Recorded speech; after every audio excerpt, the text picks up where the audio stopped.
saqlasin, Yozyovonni olib ketdi. 4-5 odam olib ketdi. Ko'rsatilgan tibbiy yordamlarga qaramasdan 23:10larda vafot etdi. 2 kishi o'ldi deb eshitdim, 3 kishi tan jarohati bilan shifoxonaga yetkazildi.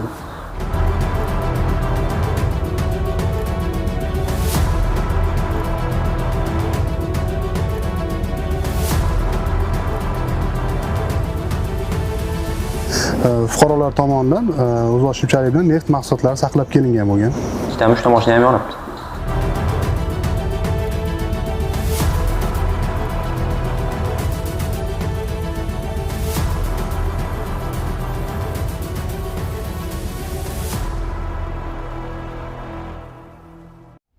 iyun kuni Farg'ona viloyati Yozyovon tumanida yong'in bo'layotganligi haqida xabarlar keng tarqaldi.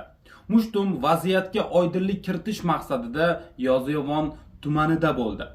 Borib ko'rganimizda yong'in bo'layotgan bino eski baliqxona bo'lgan va aytishlaricha u yerda do'kon egalari solyarka sotish bilan ham shug'ullangan ekan. Aynan yong'in ham solyarkadan kelib chiqqan bo'lishi mumkin. Mushtum surishtiruv o'tkazdi. Qishda asosan sezonda baliqxona, baliq pishirib boshqa qilib shunaqa savdo qilishgan. O'z ko'rgandirsizlar ham ancha eski tashlangan bitta bino bo'lgan. Endi egalari kim, nima qanaqa, nima maqsadda foydalanishgan unisidan xabarimiz yo'q. Qishda baliqxona bo'lganini bilamiz. Bugun ertalab kirib o'sha ijtimoiy tarmoqqa kirganimizda Yozyovonda yong'in bo'pti. Shunaqa deyishdi. Ishxonamiz oldi deganda hayron bo'lib kelsak, shu. O'zi hatto hech qanaqangi bir e'tiborga moyil bir do'kon yo boshqa bir nima emas. Qishda baliqxona yengil. Sezonda nima bo'lardi oshxona? Vulkanizatsiya bo'lganmi yo'qmi? Yo'q, unisini bilmadim lekin. Siz birovga kirganmisiz o'sha oshxonaga? Men o'sha ag'abaqa o'tganimda yo'lda ko'rganman xolos, unaqa kirib ovqatlanib boshqa. 2 kishimi 3 kishi o'ldi deyshaydi. 2 kishi o'ldi deb eshitdim, 3 kishi tan jarohati bilan shifoxonaga yetkazildi. Shunaqa gap eshitdim ertalab.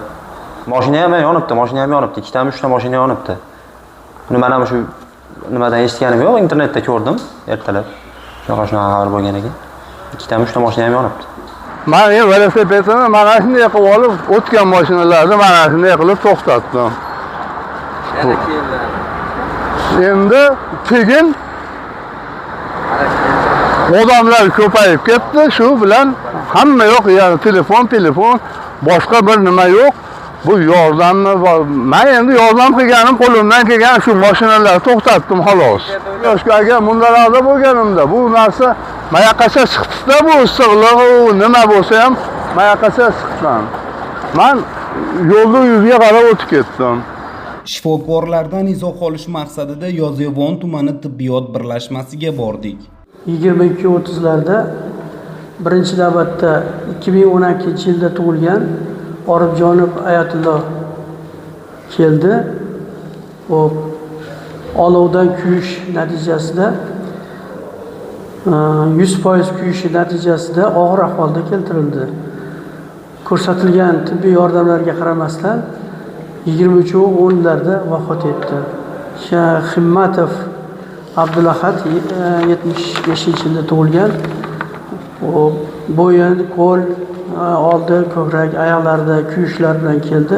45%lik jarohat olovdan keyingi karaxtlik bilan olib kelindi. Ikkinchisi Oribjonov Zabibullo 99-yilda tug'ilgan. Bu ham o'tda olovdan kuyib keldi.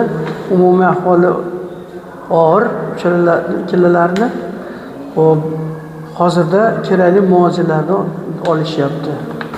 Himmatov Abdulahadning ahvoli 45%lik kuyganligi sababli o'ta og'irroq. Do'kon egalari hech qanday hujjatlarsiz o'z boshimchalik bilan solyarka sotish bilan shug'ullangan. Buni Farg'ona viloyati favqulodda vaziyatlar boshqarmasi bo'lim boshlig'i Ahliddin Alijonov tasdiqladi. Joriy yilning 16-iyun kuni Yozyovon tumani Soybo'yi mahalla fuqarolar yig'inida soat 23:16larda avtomobillarda yong'in sodir bo'layotganligi yuzasidan Farg'ona viloyati favqulodda vaziyatlar boshqarmasi markaziy dispetcherlik xizmatiga yagona 112 tizimi orqali xabar kelib tushgan. Xabarga asosan yong'in qutqaruv ekipajlari voqea joyiga yetib borgan. Voqea joyiga yetib borganda o'sha 2 nafar fuqaroni o'sha yong'in natijasida hayotdan ko'z yumgan holatda bu yerda topilgan. Qolgan 3 nafari shoshilinch tez tibbiy yordamga yuborilgan.